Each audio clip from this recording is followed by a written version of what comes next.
किए भल लुक 23 पर्व 16 पदरु 19 पद जाए पढ़िबा सेठी लेखा जाउछि अतएव आम्भे एहाकु शास्ति देई मुक्ति करि देबु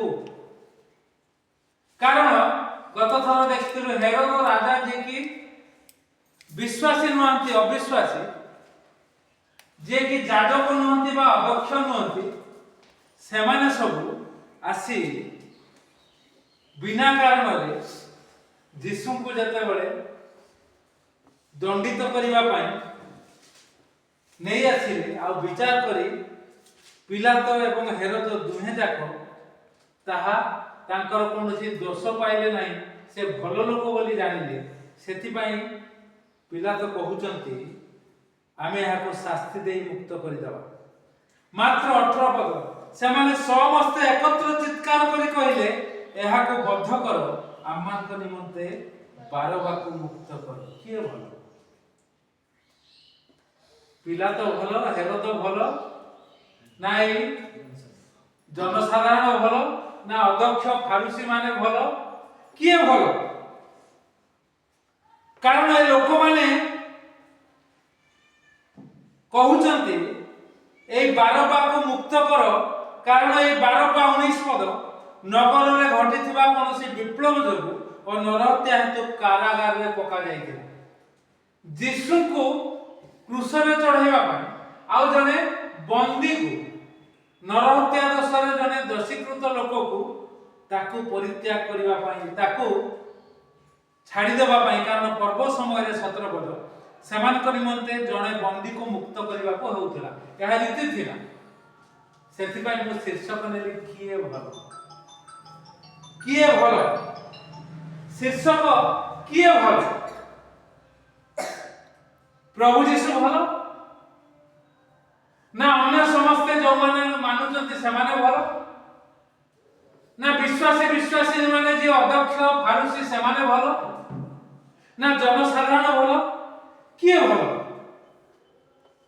ए कथा को हमें चिंता करिबा जहन 28 पर्व 23 पर्व किए भलो प्रभु यीशु को राजा पाउनाहंती ये भलो माने खराब बोली राजा पाउनाहंती आकर दोष दुईटी राजा आउ ए प्रकार कथा को ए भलो लोकटी को जने जोरसरे जाबुडा कसे हमें हां पढ़ 18 पर्व 23 पद कोन लिखा दे यीशु ताको उत्तर देले जदि मंद कहिली ताहेले मंदर प्रमाण भलो लोक माने ए कथा सब बेले कहबे जदि मंद कहबी मंदर प्रमाण दे चले जदि एटा को भूल करी यार प्रमाण दे एटा कोठी भूल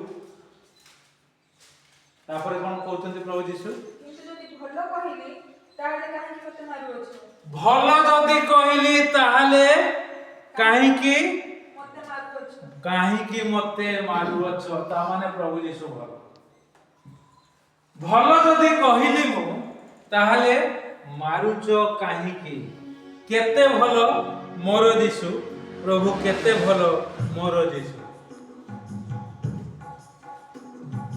केते भलो मोर प्रभु यीशु हे केते भलो मोर प्रभु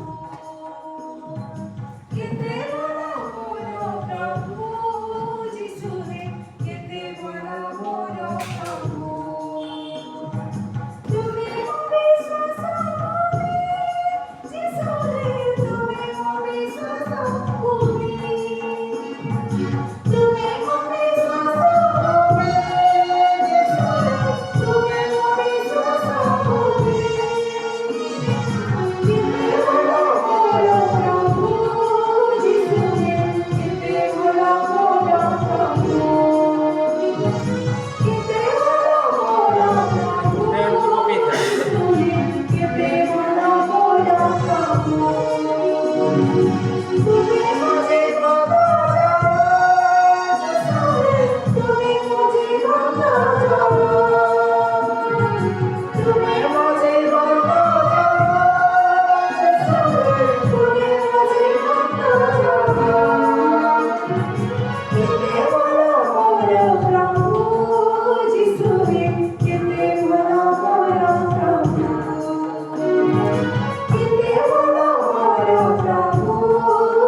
କେତେ ଭଲ ପ୍ରଭୁ ଆଉ ସେଇ ଭଲ ପ୍ରଭୁ କର ପଛରେ ଚାଲିଲେ ଯୋଉ ପ୍ରକାର ରାଜା ଏବଂ ଅନ୍ୟମାନେ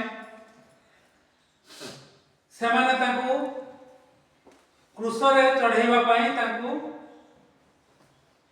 ସମର୍ପି ଦେଲେ, କିନ୍ତୁ ସେ ହିଁ ଏତେ ଭଲ ତାହା ଆମେ ଜାଣିଛୁ। ଆଉ ସେଇ ପ୍ରଭୁ କୁହନ୍ତି ଯୋହନ ତାର 10 ପର୍ବ 9 ପଦରେ, ଯୋହନ ତାର 10 ପର୍ବ 9 ପଦରେ, ହଁ କଣ ଲେଖା ଯାଉଛି?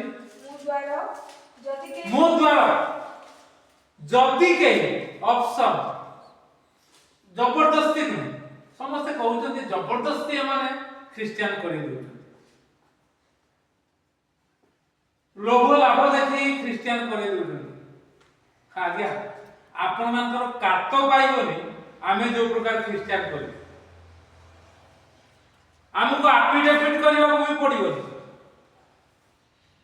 କାରଣ ଯୋଉମାନେ ଡୁବଲ ହେଇନାହାନ୍ତି ସେମାନଙ୍କୁ ଆମେ ଯଦି ସଚରାଚର ଡୁବଲ କରିବୁ କେହି ଆମର ବାଧା ହିଁ କରିପାରିବେ। କାରଣ କଣ?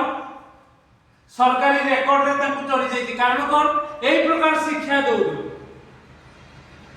ଯେତେବେଳେ ପଚାରିଲେ ମତେ ଆମର ପିଲାମାନଙ୍କର ଆଡମିସନ ହବ, କେମିତି ହବ, କଣ ଲେଖିବୁ, ଆମର ଧର୍ମ କଣ ଲେଖିବୁ, ହିନ୍ଦୁ ଲେଖିବୁ ନା ଖ୍ରୀଷ୍ଟିଆନ ଲେଖିବୁ, କେବଳ ଗୋଟିଏ କଥା, କିଛି କହିନି। ତମେ ଯଦି ପୂଜାପୂଜି କରୁଛ ତ ତମେ ହିନ୍ଦୁ ଲେଖିବ, ଯଦି ପୂଜାପୂଜି କରୁନା, ଯୀଶୁଙ୍କୁ ମାନୁଛ, ଯୀଶୁଙ୍କର ବାକ୍ୟରେ ଚାଲୁଛ, ରବିବାର ଦିନ ଆସୁଛ ଶୁଣୁଛ, ତମେ ଖ୍ରୀଷ୍ଟିଆନ ଲେଖିବ। ସେଇ ଅନୁସାରେ ସମସ୍ତେ ଆମେ ଯଦି ସାମ୍ନାରେ ଡୁବଲ କରିବୁ ଆମର ଆଫିଡେଭିଟ ବି ଦରକାର ନାହିଁ। ପ୍ରଭୁ କହିଲେ ହଁ ମୁଁ ଦ୍ୱାର, ତାଙ୍କ ପଥ ଦେଇ ଯୋଉମାନେ, ତାପରେ ଯଦି କେହି ମୋ ଦେଇ ପ୍ରବେଶ କରେ ତାହେଲେ ସେ ରକ୍ଷା ପାଇବ ଏବଂ ଭିତରକୁ ଆସି ବାହାରକୁ ଯାଇ ଚରା ପାଇବ। ତା ପାଇଁ କିଛି ଅସୁବିଧା ନାହିଁ। ସରକାରୀ ନୀତି ସାଧାରଣ କଥା ଆମେ ତ ଏହି ପ୍ରକାର ଉପସ୍ଥାପନା କରୁ। ଯୀଶୁଙ୍କୁ ଯଦି ଭଲ ପାଇଛ ତାହେଲେ ପିଲାମାନଙ୍କୁ, ଆଉ ସେ ପିଲାମାନେ ତାଙ୍କର ବାପା ମା, ତାଙ୍କର ଜେଜେ ବାପା ଜେଜେ ମାଙ୍କୁ ଯଦି ଆମେ ଡୁବନ ଦେବୁ, କିଏ ଆମ ବିରୁଦ୍ଧରେ କହିବ ଆମକୁ ଜବରଦସ୍ତି କଲେ ବୋଲି। ସେ ପ୍ରକାର କର, ଆମଠୁ ଶିଖ। ପ୍ରଭୁ କହିଲେ ମୋଠୁ ଶିଖ, ଆମେ ତାଙ୍କଠୁ ଶିଖିଲୁ, ଆମଠୁ ତମେ ଶିଖ। ତାହେଲେ ଯୋଉ ଜଗତରେ ଜାବୁଡା କଷିଦେଲା 18-23 ଜଣେ ସୈନିକ ସେଇ ପ୍ରକାର କହିପାରିବ। ଯଦି ମନ୍ଦ କହିଲେ ପ୍ରମାଣ ଦିଅ, ଯଦି ଭଲ କହିଲି କାହିଁକି ମାରୁଛ, କାହିଁକି ଏତେ କଥା କହୁଛ, ସୋସିଆଲ ମିଡିଆରେ ଏତେ କଥା କାହିଁକି କହୁଛ, ପୋଲିସ ପାଖରେ ଯାଇକି ଏତେ କଥା କାହିଁକି କହୁଛ, କୋଉଟା ମନ୍ଦ କହିଲି କୁହ, କୋଉଟା ତମ ଘର ପ୍ରତି ଖରାପ କଲି କୁହ। ଆସୁ ପ୍ରିୟ ମାନେ, ଆମେ ଏଇ ପ୍ରକାର ଭାବରେ ପଦକ୍ଷେପ, କିଏ ଭଲ, ମୋର ପ୍ରଭୁ ଯୀଶୁ ଭଲ କି, ମୁଁ ତାଙ୍କର ଶିଷ୍ୟ ହିସାବରେ ଭଲ କି, ଆମମାନେ ତାଙ୍କର ଶିଷ୍ୟ ହିସାବରେ ଯୋଉ ପ୍ରକାର ଚଳଣି କରୁଛୁ ତାହା ଭଲ କି, କିଏ ଭଲ? ଆସୁ ଆମେ ତାକୁ ଜଗତ ଆଗରେ ପ୍ରମାଣ ଦଉ। ବିଶ୍ୱାସୀ ଭଲ ନା ଅବିଶ୍ୱାସୀ ଭଲ, ଖ୍ରୀଷ୍ଟିଆନ ଭଲ ନା ଅଖ୍ରୀଷ୍ଟିଆନ ଭଲ? କେହି ଭଲ ନୁହନ୍ତି ଆଜ୍ଞା। ଯେ କେହି ସେଇ ଦ୍ୱାର ଦେଇ ପ୍ରବେଶ କରିବେ, ସେ ଖ୍ରୀଷ୍ଟିଆନ ହୁଅନ୍ତୁ ଅଖ୍ରୀଷ୍ଟିଆନ ହୁଅନ୍ତୁ, ବିଶ୍ୱାସୀ ହୁଅନ୍ତୁ ଅବିଶ୍ୱାସୀ ହୁଅନ୍ତୁ, ସମସ୍ତେ ଭଲ ହେବେ। ଆଉ ସେମାନେ କହିବେ ମୋଠୁ ଶିଖ, କାରଣ ମୁଁ ଯୀଶୁଙ୍କଠୁ ଶିଖିଛି। ପ୍ରଭୁ ଏହି ଚିନ୍ତାରେ ଆମକୁ ଆଶୀର୍ବାଦ କରନ୍ତୁ। ଆମେ